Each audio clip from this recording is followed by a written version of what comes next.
Learning to set limits in your relationships can be challenging, but it's also a powerful and necessary step. Jesus set limits with the crowds and even with his disciples to protect the priority yes of his life, his relationship with his Father. In this next session, I'll share ways to respond to people or demands that want control in your life. Enjoy.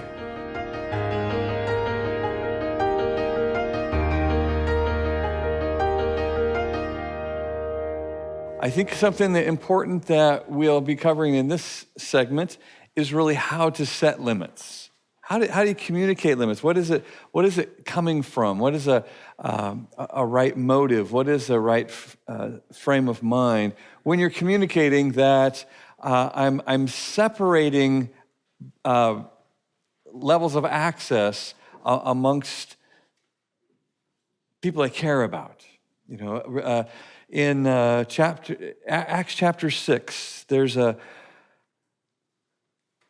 scene where the apostles have been walking with these new converts, and the day of Pentecost is poured out, and there's thousands of people that are added to the church. And one day you see the apostles come out. I just imagine it being Peter that's talking. He says, "I just want everybody to know that we've been waiting on tables. We've been listening to you guys for quite a while, and we're not going to be doing that anymore. As a matter of fact, we are going to be praying and studying. That's what we're going to be doing. We have some other guys, though. Stephen, come here. Here's Stephen. Stephen and his friends, they will be taking care of the tables from now on. They'll be waiting on you.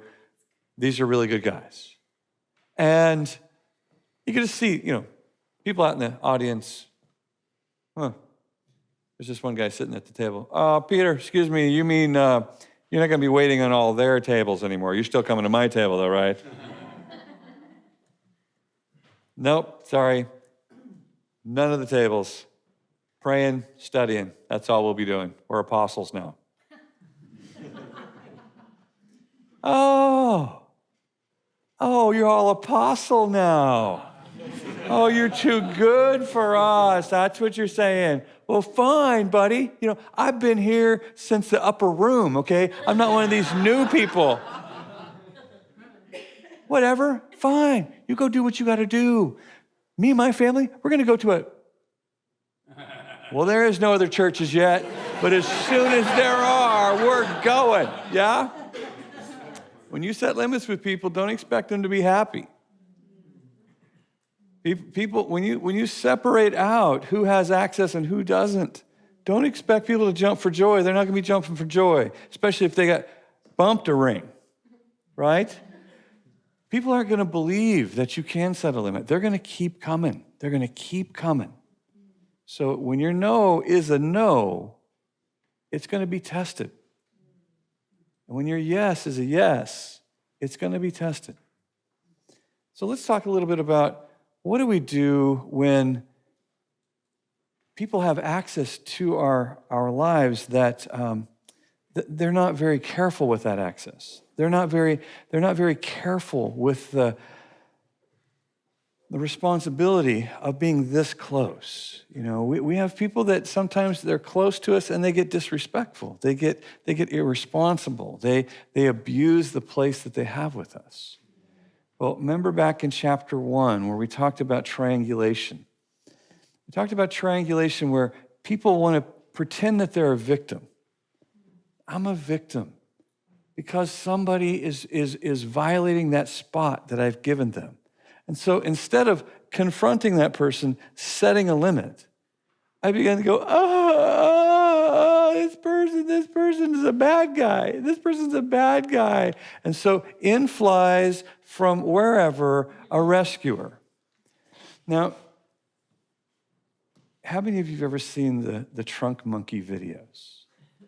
If you haven't seen them, just jot that down, Trunk Monkey, and watch these videos. These are hilarious. There's a guy who's stuck into, he must have offended a driver, and this guy cuts him off, and he gets out of his truck, and he's this big, looks like a, truck driver or something. And he comes over and he's yelling at this guy who's sitting in his car like, oh. And the guy's like, what? You want some of this? And he's screaming and yelling. And the guy's like, oh. And he puts his handkerchief up on the windshield or the window so he can't see him. Oh.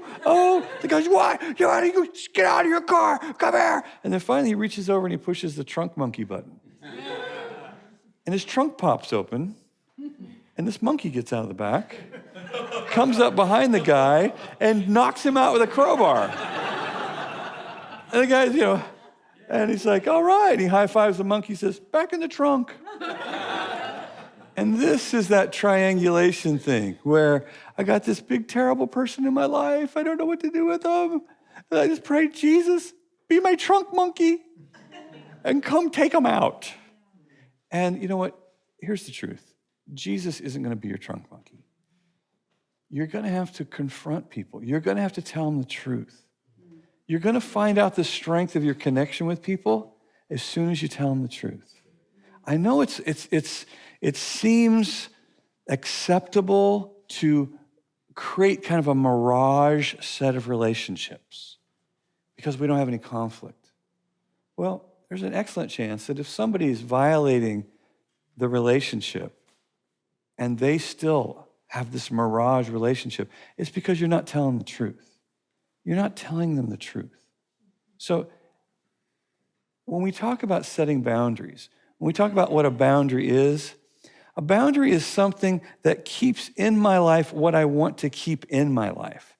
So what do I want to keep in my life? Well, I want to keep my joy. I want to keep my peace. I want to keep my love. I want to keep my time. I want to keep my money. I want to keep things in my life. So imagine that you have a toddler and you want to let them out in the yard to play. Well, you had better have a boundary. You'd better have a fence to keep them in, or else they're going to just keep on going until they find danger, huh? So boundaries keep in your life what you want to keep in. At the same time, they're going to keep out of your life what you want to keep out. So I want to keep out disrespect. I want to keep irresponsibility away from me. I want to keep, time-consuming, high-maintenance relationships. I want to keep those away. There's things that I need to keep out of my life. So the same fence, the same boundary that keeps the toddler safe and keeps it in is the same fence that keeps the Rottweiler away from the toddler. So the boundaries keep in my life what I want to keep in. They keep out of my life what I want to keep out. They communicate priorities. And by priorities, I mean my time, my energy, my resources, and my relationships. These are what my boundaries are going to keep in my life is control of my time, control of my resources, control of my energy, and control of my priority relationships. These are what boundaries do. So when we talk about setting limits, this is what I mean. I mean keeping in, keeping out, and protecting my priorities. From the perspective of leading other people and parenting skills. Even from when we were parents of young children, some of the resources we use, the tools, strong-willed children and stuff like that, and I used all of that. But this is a kind of a paradigm shift of not trying to control your children, but realizing that self-control and bringing that out and just allowing them to control themselves and just the different role of a parent. It has just helped my perspective so much. Now, likewise, we're going to have some skills that we're going to have to develop. So there are going to have to be some things that we look at differently, we think about differently. Because if you're having a hard time setting a boundary in your life, it's probably because of this first one. And that is, you're going to have to learn to require respect for things that are important to you. And if you're having a hard time valuing what's in your life, then you're sending a message to people around you that there's nothing required to come take it. Kind of like that building that has no windows and so no doors. That building is sending a message to everyone who walks by, nothing's required to have a relationship with this building. And so if you're unable to say no and mean no. Because you feel guilty, because you feel like it's selfish. It's I did have some money, and I just didn't want to give it to that person. You know, I said yes when I meant no. I remember a guy who had a pickup truck, and he got a bumper sticker, and he put it on there. He said, "Yes, this is my truck. No, I won't help you move." Like, right? I mean, he stuck it right on there and just said, there. Because why? Because when you have a pickup, what everybody who needs to move goes, hey. And so just because you have a pickup does not mean you went into the moving business. But some people are there's an opportunity for me. You look like you're affording me an opportunity because you got a pickup. No, I didn't. No. But if you don't value your time, if you don't value your priorities, then anybody, and if you live in a church community, there's lots of somebodies. There's lots of people that need to move, right? So they go, hey, I was wondering if I could get you to help me move.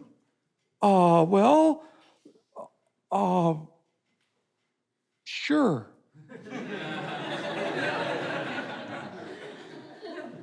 I have a birthday party tomorrow with my daughter, but maybe I could do it afterwards. Well, what time's the birthday party? About 10 o'clock. Well, let's move in the morning. Well, tomorrow's my day off. Mine too.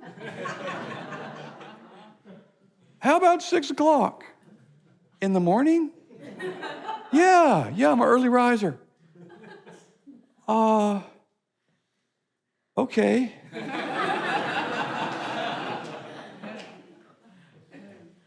Hey, I'm a little short on cash. Could you fill it up with gas before you come over? You want me to pay for the gas? Yeah, if you could. I mean, it's a nice truck. I'm sure you can afford it. Okay. See, if you don't value what's in here, then the demands from the outside will be directing you like a video game.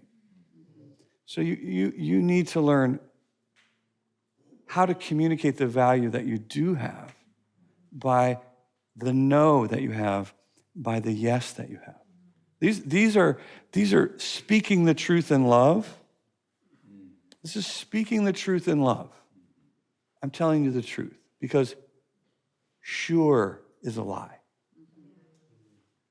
And then I think I'm powerless. And then I'll be blaming him for why I was late to my daughter's birthday party. And now I'm in trouble with my wife. But it wasn't my fault. I mean, I can't believe that guy asked me. I can't believe that guy asked me to move. Can you believe he asked me to move on my daughter's birthday? I can't even believe he asked me. Believe it. There's lots of pickups in the world. Yes, I'll help you move next Wednesday. Oh, I got to be out by Saturday afternoon. Dang.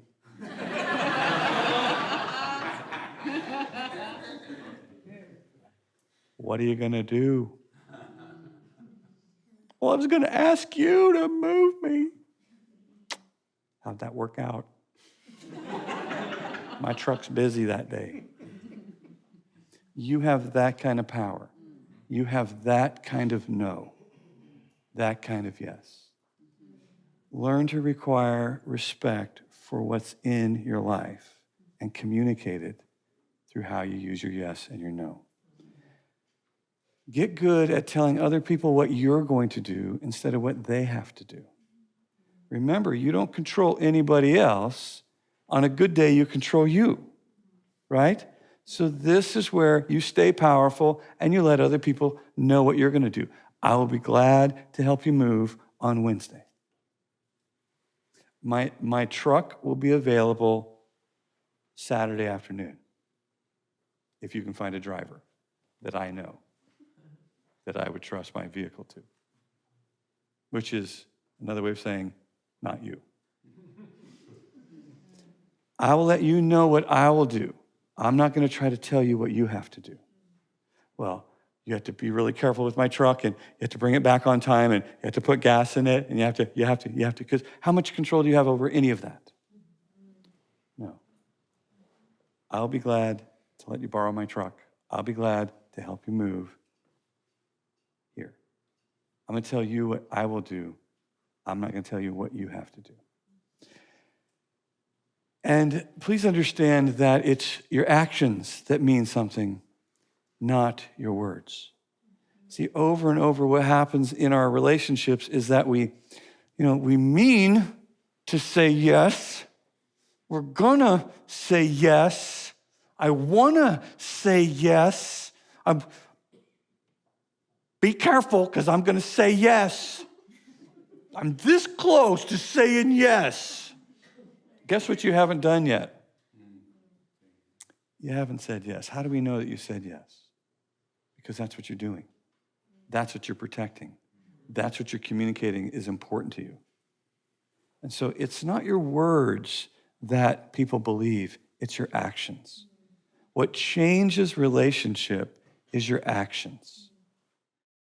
The first time you say to someone, I'll be glad to finish this conversation as long as it's respectful, as long as it stays respectful, they're not going to believe what you've said, because it's not true yet. So when you say, I'll be glad to finish this conversation, and no matter how upset you are, I understand, as long as it stays respectful. Now, that person that is struggling with being respectful when they get upset is going to have a different experience of you as soon as you leave the room, because the conversation was disrespectful. There's this amazing thing that happens.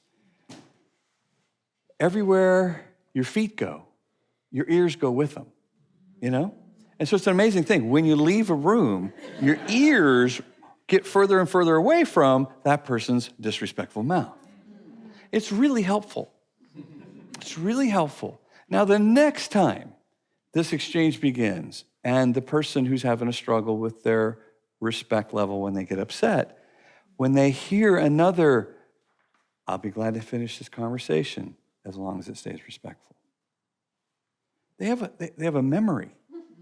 They think back, wait a second, okay, last time they said this, they actually meant it. They actually did it. Now I have a different response to you, because I want you to stay in the room, because I want to finish this conversation. I would like to get some closure on this. And so the practice, the behavior, the actions, that's what changes relationship. Not your words, not your threats, not your tears, not your begging. It's your actions. So when you set boundaries, please be prepared to take action, to back up what you set out there, to communicate with behavior, not simply threats or being upset. God brings healing into every area of life, brings healing into your body. He can bring healing into your marriage. He can bring healing where you think all hope is lost. There's so much left. I think 25 years, and yet there are people who've been married 50. You've got 25 years more to go. You've got to fix it. You've got to, you can't just, the thought of that would probably leave people just in such a place of desperation if things weren't going well in the marriage, and want to check out. But you see what happens when people do walk away from marriage. It's never really the answer. You just take the same problems into the next relationship. So never underestimate the power of God to come in and bring complete restoration into a marriage. Just because you set boundaries doesn't mean you don't care deeply for people. Boundaries are one of the best ways to communicate love and value to those around you. Remember, people believe your actions more than they believe your words. So the more consistently people encounter the boundaries you've set in your life, the more they can trust that it is you that manages your life. The time, energy, access you give them communicates true value in your relationship. So keep your love on and set firm, clear boundaries.